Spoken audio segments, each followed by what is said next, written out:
En 2019, un hombre con 3 pasaportes abandonó el país dentro de una caja de instrumentos musicales. No era un hombre corriente. Se trataba del multimillonario libanés Carlos Ghosn, consejero delegado de la empresa japonesa Nissan.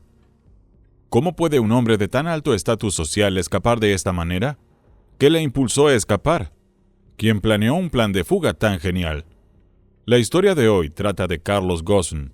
Es posible que haya oído hablar de este nombre en los últimos años porque su historia es ampliamente conocida. Carlos Ghosn es un hombre de origen libanés y tiene 3 nacionalidades: libanesa, francesa y brasileña. Tras licenciarse en Francia, consiguió un puesto administrativo en Michelin, una conocida empresa francesa de neumáticos para automóviles. Carlos era un gran trabajador y fue ascendido hasta convertirse en el jefe de la división americana de Michelin, un puesto muy apreciado. Como Michelin era una empresa francesa, tenía una estrecha relación con Renault, la mayor empresa automovilística francesa de la época. El director general de Renault oyó hablar de Carlos Ghosn y de su éxito con Michelin, así que le llamó y le ofreció trabajar con él como su adjunto en Renault Company. Renault atravesaba entonces uno de sus peores periodos e incluso estuvo al borde de la quiebra. Pero un año después de la llegada de Carlos Ghosn a la empresa, todo cambió y ésta volvió a obtener beneficios. Todo ello fue posible gracias al estilo dominante de Carlos Ghosn. El estilo de Carlos Ghosn, que era literalmente aplastante, dependía de recortar cualquier exceso sin sentido en la empresa. Carlos Ghosn reestructuró la empresa desde sus raíces como una extensión de sus sucursales, y el resultado fue el cierre de un gran número de fábricas de la empresa y el despido de miles de trabajadores y empleados, por lo que un grupo de trabajadores protestó en varias regiones y países donde se cerraron las fábricas. Carlos Ghosn fue apodado en su día el asesino de los costes por los medios de comunicación franceses. El hombre tenía un método severo e implacable, que utilizaba principalmente para cortar todas las fuentes de pérdidas sin intentar solucionar los problemas.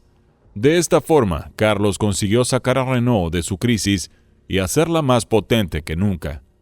Después de todo este éxito, Carlos Ghosn quiso ampliar el negocio y convertirlo en un rival formidable para muchos otros fabricantes de automóviles como Ford, Toyota, etc., las empresas más poderosas del mundo. La idea era formar una alianza con otra empresa internacional conocida y con buena reputación en todo el mundo. Carlos Ghosn puso el ojo en Nissan, una empresa japonesa que, aunque famosa en su momento, atravesaba una crisis mayor que Renault cuando Carlos Ghosn asumió su liderazgo. Nissan tenía una deuda de $20,000 millones. Imaginemos que solo 3 de los más de 50 modelos de coche que producía eran rentables. Renault, bajo el liderazgo de Carlos Ghosn, hizo la oferta de comprar una parte considerable de Nissan en un esfuerzo por rescatarla de su crisis actual. Esto convertía a Renault en la parte controladora de Nissan. Y como tú sabes, los japoneses son conocidos por su gran orgullo en su identidad y la industria. En circunstancias normales, habría sido imposible permitir que una empresa extranjera como Renault adquiriese la mayor parte y la participación de control. Imagínate que ningún banco japonés concedería un préstamo a Nissan debido a la asfixiante crisis que atravesaba la empresa. Todo el mundo preveía su hundimiento y todos sabían que echar una mano era un poco arriesgado. Solo Carlos Ghosn y Renault estaban abiertos a ayudar a Nissan. Carlos Ghosn se comprometió a devolver la empresa a su estado anterior en el plazo de 1 año y a saldar todas las deudas pendientes al cabo de 3 años. Si no, dimitiría y abandonaría definitivamente la empresa. Finalmente, Nissan aceptó el trato y en 1999, Renault compró hasta un 37% de Nissan. De este modo, se convirtió en la parte dominante de la empresa Nissan y Carlos Ghosn fue nombrado director general de la empresa japonesa, lo que resultó sumamente extraño. Históricamente, ninguna empresa japonesa tan grande como Nissan había sido dirigida por un jefe extranjero. Ghosn visitó cada una de las fábricas de Nissan nada más llegar a Japón. Creó una estrategia integrada para rescatar a la empresa de su situación actual, al igual que hizo con Renault. Esta vez, el plan fue totalmente aplastante. Se cerraron 5 fábricas, se despidió a 21 trabajadores y empleados, y como en el pasado, los trabajadores protagonizaron importantes protestas por la pérdida de sus puestos de trabajo, lo que desencadenó una campaña pública masiva contra la alianza de las 2 empresas. Parecía que nada podía detener a Carlos Ghosn, que empezó a tomar decisiones que iban en contra de las propias tradiciones de Japón. Para empezar, declaró el inglés lengua oficial de la empresa con el fin de expandirse globalmente. En segundo lugar, Carlos suprimió el sistema de ascensos basado en la antigüedad al estilo japonés y lo sustituyó por incentivos y ascensos basados únicamente en la rentabilidad. Estos cambios iban en contra de las tradiciones y costumbres japonesas, lo que automáticamente se granjeó muchos enemigos incluso entre los miembros de la administración. Pero estos cambios pronto demostrarían su eficacia. Nissan consiguió muchos logros y cambió por completo. Carlos Ghosn tuvo un gran éxito con Nissan y, como había prometido antes, la empresa volvió a obtener enormes beneficios en solo un año. Y la reputación de Carlos en Japón cambió de asesino extranjero a salvador extranjero. La gente le apodó el hombre del toque mágico, el hombre que conseguía llevar a cualquier empresa de las pérdidas y el fracaso a los beneficios y el éxito. Su nombre se hizo más popular no solo en Japón, sino en todo el mundo. Su foto y su nombre aparecieron en los medios de comunicación más importantes del mundo. Empezó a recibir un premio tras otro.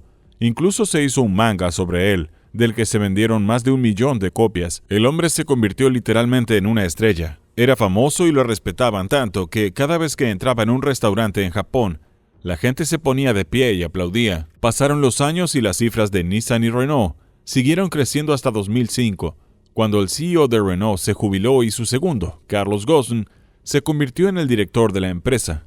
Ahora Carlos es el director general de 2 de las mayores empresas automovilísticas del mundo al mismo tiempo, algo que nunca había ocurrido históricamente. Esto presionó mucho a Carlos. La mayoría de sus familiares le aconsejaron que dimitiera de uno de los 2 cargos, pero él se negó e insistió en seguir al frente de la alianza. Carlos Ghosn solía recibir un salario anual de hasta $17 millones, aunque esta cantidad no era alta para los estándares de CEO de empresas extranjeras, sí lo era para los estándares de las empresas japonesas. Por ejemplo, el salario de Ghosn era 11 veces mayor que el salario del CEO de Toyota, que era el mayor fabricante de automóviles de Japón. ¿Se imaginan la cantidad de envidia que tenían muchos presidentes y titulares de cargos administrativos en Japón? Incluso en el consejo de administración de Nissan, había muchos que le tenían odio y envidia. Este odio aparecerá más adelante en los acontecimientos de la historia. Carlos Ghosn nunca dejaba de estar a la altura de sus propios estándares. Organizaba fiestas fastuosas, compraba artículos caros para su familia y para él mismo, poseía un yate valorado en $10 millones, viajaba en jet privado, conducía coches lujosos y caros, y en general llevaba un estilo de vida fastuoso utilizando el dinero que ganaba con su trabajo. Sin embargo, ese estilo de vida era extraño a las costumbres y tradiciones japonesas. En Japón están acostumbrados a ver a ministros y jefes de empresa ir a trabajar en bicicleta, así que imagínese su reacción al ver un directivo extranjero que cobra el sueldo más alto mostrando su fortuna delante de todo el mundo. Es normal que Carlos Ghosn tenga muchos enemigos. Este odio aparecerá en su nivel más alto el 19 de noviembre. Ese día, Carlos Ghosn tiene una reunión con el Consejo de Administración de Nissan. En ese momento se encontraba en París, lo que significaba que tomaría su jet privado para dirigirse a Tokio. Carlos Ghosn se despidió de su familia y su mujer y subió al avión. En cuanto el avión aterrizó en Tokio, Carlos se vio sorprendido por la policía japonesa, que le esperaba en la escalerilla del avión. El avión estaba rodeado de coches de policía. Subieron al avión y le detuvieron. Carlos preguntó qué ocurría y le dijeron que estaba acusado de corrupción financiera. Pidió más detalles, pero nadie le dio respuestas. Se lo llevaron y lo metieron en la cárcel. Los medios de comunicación de Japón y de todo el mundo cubrieron la noticia en directo. Las acciones de Nissan empezaron a caer bruscamente mientras Carlos estaba en la cárcel y sorprendido por la situación. No tenía ni idea de lo que pasaba afuera, pero esperaba que su empresa, Nissan, estuviera de su lado y le enviara un abogado para sacarlo. Pero pronto se llevaría una sorpresa cuando supo que el Consejo de Administración de la empresa nombró presidente provisional a uno de ellos, que declaró en una rueda de prensa que tras realizar una investigación interna en la empresa con la ayuda de las autoridades, habían descubierto que existía una importante corrupción administrativa y financiera causada por el consejero delegado Carlos Ghosn, por lo que habían decidido apartarlo de su cargo inmediatamente. Carlos Ghosn estaba conmocionado por lo que estaba ocurriendo. No se esperaba la traición y el engaño del Consejo de Administración de la empresa, y siguió negando y afirmando que todos los cargos que se le imputaban eran falsos. La principal acusación que se le imputaba era no haber declarado el dinero que recibía de la empresa. Cuando no se declara el dinero que se recibe, no se pagan los impuestos correspondientes por ese dinero, por lo que esto se consideró evasión fiscal. El salario de Carlos Ghosn fue declarado a las autoridades, pero la laguna que se utilizó contra él fue el hecho de que Carlos tenía un fondo de jubilación. Tenía previsto cobrar una gran pensión tras su jubilación, y la administración de la empresa lo sabía. Además, el consejo de administración de la empresa es el encargado de decidir la cuantía. Las autoridades japonesas preguntaron a Carlos por qué no había declarado ese dinero. Él les dijo que aún no se había determinado la cuantía y que la cobraría tras su jubilación, así que ¿cómo iba a declarar el dinero si aún no lo había recibido? Las autoridades japonesas no quedaron convencidas y le dijeron que eso se llama fraude financiero. Aparentemente, toda la historia parecía rara e inventada, y lo que la hizo más rara fue cómo trataron las autoridades a Carlos Ghosn. Imagínense que lo ponen en un régimen de aislamiento durante 3 meses en una dura prisión llamada Kosuke. ¿Cómo es posible que una persona que no está acusada de ningún delito ni de violencia sea puesta en un régimen de aislamiento durante 3 meses? Obviamente, el Consejo de Administración de Nissan estaba llevando a cabo una campaña de difamación contra él. Le acusaban de comprar casas y apartamentos en París, Beirut y Brasil a expensas de la empresa, pero Carlos afirma que esos apartamentos y casas eran conocidos por el Consejo de Administración de la empresa y que él los utilizaba para trabajar porque su cargo de consejero delegado de 2 empresas requiere viajar a menudo. También afirmó que la propiedad de las casas pertenecía a la empresa. La segunda acusación se debió a una fiesta que organizó para celebrar los 15 años de la alianza Renault-Nissan, pero esta fiesta coincidió con el cumpleaños de Carlos. Estas fiestas costaron más de $700,000 y se celebraron en el Palacio de Versalles, en Francia, al estilo de las fiestas del siglo XVII. La empresa se preguntaba ahora si la fiesta era por la alianza de las 2 empresas o por el cumpleaños de Carlos. De hecho, Carlos podría haber pensado en combinar las 2 fiestas, pero esta fiesta se celebró hace años y era pública. No una conspiración secreta o un desfalco de dinero, así que ¿por qué el Consejo de Administración no se opuso y no ha hablado de ello hasta ahora? Era bastante obvio que todo era un intento de inculpar a Carlos Ghosn en la medida de lo posible, pero ¿por qué razón? ¿Por qué el Consejo de Administración se volvió contra Carlos ahora, después de 19 años al frente de la empresa? La razón principal fue que el gobierno francés adquirió una gran participación en Renault, lo que les hizo temer que el gobierno francés tal vez buscara una fusión total entre las 2 empresas, lo que significa que no seguiría siendo solo una alianza. Las 2 empresas podrían convertirse en una sola, lo que muy probablemente significa que el nombre de Nissan desaparecería. Como ya se ha mencionado, los japoneses tienen orgullo y un enorme sentido de pertenencia a sus identidades, por lo que estas cosas están fuera de lugar. Para ellos, deshacerse del timón de la empresa parecía lo mejor que se podía hacer en ese momento. Lo veían como el único capaz de llevar a cabo la operación de fusión sin problemas. De hecho, Carlos quería que cada empresa mantuviera su propia identidad, pero los japoneses lo veían como una fuente de amenazas, y esa fue sobre todo la razón de su reacción y de sus intentos de inculparle. De la noche a la mañana, lo convirtieron del héroe que salvó a la empresa en un villano corrupto. No solo en Japón, sino incluso en Francia, distorsionaron completamente su imagen ante la gente y la opinión pública. Lo extraño aquí es que se supone que el gobierno francés debe defenderle, pero por el contrario, la respuesta por su parte fue el silencio, e incluso la empresa Renault, a la que salvó mientras era su presidente, no hizo ningún movimiento, como si de repente se hubiera convertido en una conspiración global contra él. Durante este periodo, Carlos seguía en prisión y la fiscalía no tenía pruebas reales contra él. Intentaban arrancarle una confesión como fuera, por lo que le investigaban constantemente. Estos interrogatorios podían durar a veces 14 horas consecutivas, incluso sin la presencia de un abogado. Llegaron incluso a amenazar a su familia y a su esposa. Las amenazas, el aislamiento en régimen de incomunicación y la presión en las investigaciones fueron sus métodos para conseguir que Carlos confesara. Fue tratado literalmente como un rehén. Sin embargo, se mantuvo firme y negó todas las acusaciones. Cuando pasaron los 3 meses, el tribunal de Tokio le permitió salir en libertad bajo fianza, que era de 1.000 millones de yenes o $9 millones. Por supuesto, Carlos pudo pagar la fianza, no tenía otra opción. Así que la pagó y salió de la cárcel bajo una gran cobertura mediática. Los periodistas siguieron su coche hasta que llegó a su apartamento. Era casi imposible ocultar su lugar de residencia, y las cosas siguieron como estaban durante varias semanas. Carlos y su familia no podían moverse libremente debido a los periodistas que rodeaban el apartamento. Durante este periodo, Carlos Ghosn se dedicó a preparar su próximo movimiento, recopilando información. Tuiteó que iba a dar una rueda de prensa el 11 de abril, en la que iba a exponer todos los hechos y destapar la conspiración urdida contra él. Menos de 24 horas después de publicar el tuit, Las autoridades japonesas rodearon el apartamento de Carlos y lo detuvieron por segunda vez. Tenían miedo de dejarle revelar en público todo lo que había vivido. Carlos fue detenido a pesar de haber pagado la fianza. Sin embargo, sus abogados eran conscientes de ello, así que le llevaron un video como plan B en caso de que lo detuvieran.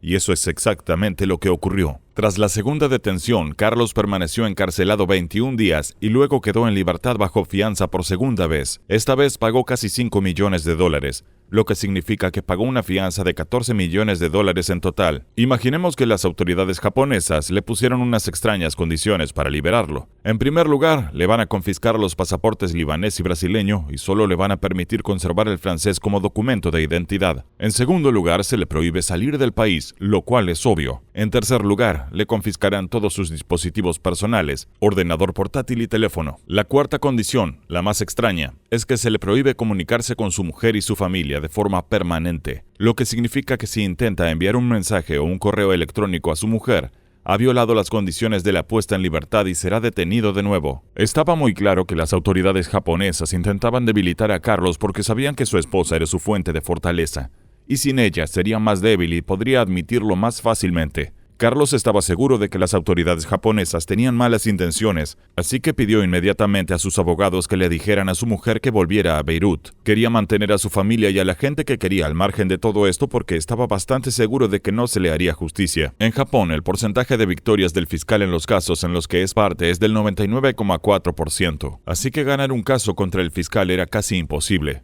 Por eso, cuando Carlos sintió que sus posibilidades de tener un juicio justo eran escasas, empezó a pensar en escapar del país. Tras quedar en libertad bajo fianza, Carlos permaneció en una casa en Japón a la espera de su juicio, pero era libre de moverse dentro del país. Lo primero que hizo para poner en marcha su plan de fuga fue conseguir un teléfono. Pagó una gran cantidad de dinero para conseguirlo ilegalmente. Un teléfono que las autoridades japonesas desconocen. Carlos solía hacer todas sus llamadas en el cuarto de baño para asegurarse de que nadie le espiaba. La pregunta que se plantea aquí es, ¿quiénes son esas personas a las que Carlos recurrió para que le ayudaran en su plan de fuga? Nunca se ha revelado la identidad de esas personas, porque eso las expondría al peligro. Carlos nunca había hablado de ellas. Lo único que sabemos es que tenía un equipo de entre 10 y 15 personas que le ayudaron a planear su huida. Primero pensaron en escapar por el mar, pero el camino hasta el Líbano llevaría mucho tiempo. La segunda vía que quedaba era escapar por aire, pero el problema, por supuesto, es que Carlos tiene prohibido viajar. Tenía prohibido salir de Japón, así que ¿cómo iba a subir al avión sin que le controlara la policía? El equipo de Carlos empezó a buscar un aeropuerto con menos procedimientos de seguridad. Siguieron viajando de un aeropuerto a otro. Se dieron cuenta de que la mayoría de los aeropuertos eran muy estrictos en cuanto a procedimientos de seguridad, pero encontraron otro aeropuerto con una laguna muy fuerte. Este aeropuerto estaba en Osaka y era pequeño y tranquilo, con menos tráfico. El equipo observó que en este aeropuerto las cajas grandes, como las que transportan instrumentos musicales, no se someten a inspección por rayos X. Las enormes cajas eran demasiado grandes para los escáneres de rayos X del aeropuerto, hechos para equipajes pequeños. Esto llevó al equipo a pensar en la loca idea de meter de contrabando a Carlos Ghosn en una de esas cajas. La idea era que hubiera dos tipos haciéndose pasar por una banda de música que llegarían a Tokio en su jet privado llevando sus instrumentos en esas cajas. Afirmarían que darían un concierto en Tokio e inmediatamente después darían un segundo concierto en Estambul, lo que significa que su entrada y salida de Japón serían rápidas el mismo día. Las identidades de los dos tipos se revelaron más tarde. El primero, llamado Mike Taylor, era un ex soldado de las Fuerzas Especiales estadounidenses, y el segundo, llamado George Syke, al parecer también era un ex soldado en Líbano. Estos son los dos tipos que se harían pasar por músicos para sacar de contrabando a Carlos Ghosn de Japón. La idea era tan descabellada que el propio Carlos dudó al principio, pero enseguida se daría cuenta de que no tenía otra opción que intentarlo. El problema era que la casa de Carlos estaba fuertemente vigilada y aunque era libre de moverse dentro de Japón, un viaje a Osaka resultaría sospechoso. El propio Carlos solía ver en los alrededores de su casa a algunas personas que parecían pertenecer a las autoridades japonesas. Carlos preguntó a su abogado si tenían derecho a vigilarle de ese modo, y el abogado le respondió que no tenían derecho a hacerlo, pero que no podrían probar nada contra ellos. Carlos pidió a su abogado que buscara una solución y el abogado sugirió traer a algunos periodistas interesados en los escándalos. Les contarían lo que estaba pasando para que los informadores se confundieran y dejaran de vigilar. Carlos se puso en contacto con algunos periodistas y cuando llegaron, se dio cuenta de que los informadores habían desaparecido inmediatamente. Porque si eran vistos por los periodistas, sería un gran escándalo para las autoridades japonesas. Tras horas de espera, los periodistas abandonaron el lugar y poco después, Los informadores volvieron a sus sitios. Carlos los vio en su coche o en la calle, delante de su casa.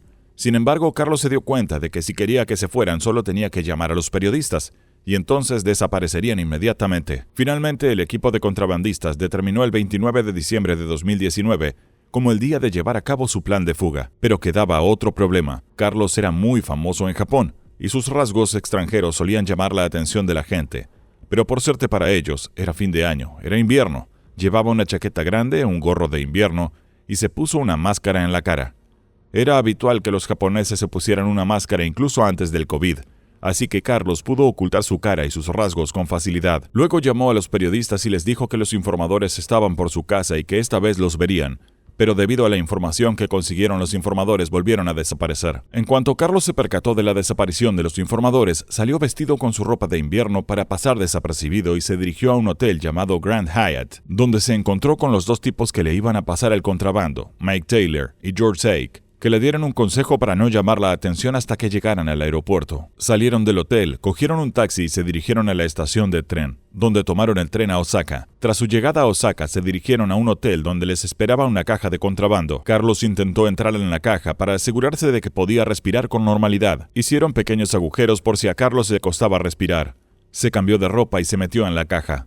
Le cubrieron con una tela blanca por si alguien abría la caja. Los dos chicos pidieron al personal del hotel que bajara la caja, pidiéndoles que tuvieran cuidado porque contenía instrumentos muy caros. La caja fue introducida en un camión junto con otra caja similar, pero que ya contenía instrumentos musicales. El camión se dirigió al aeropuerto. Cuando llegaron, los dos chicos descargaron el camión y se dirigieron hacia la aduana. Carlos oía palabras en japonés desde el interior de la caja, la cual siguió moviéndose hasta que se detuvo, y entonces se dio cuenta de que habían llegado al punto de control de aduanas. Carlos oyó a uno de los dos tipos hablando con un empleado de aduanas diciéndole que el concierto había sido genial, y les dio las gracias por su corporación. Como hemos dicho antes, los dos chicos entraron en Japón por el mismo aeropuerto y los mismos empleados de aduanas ese día por la mañana, ya que tenían un concierto en Tokio y salían del país después de terminar su concierto ese mismo día. Los aduaneros, por supuesto, preguntaron por las cajas y lo que había dentro. Los dos chicos les dijeron que había instrumentos musicales y que las cajas ya habían sido revisadas ese día por la mañana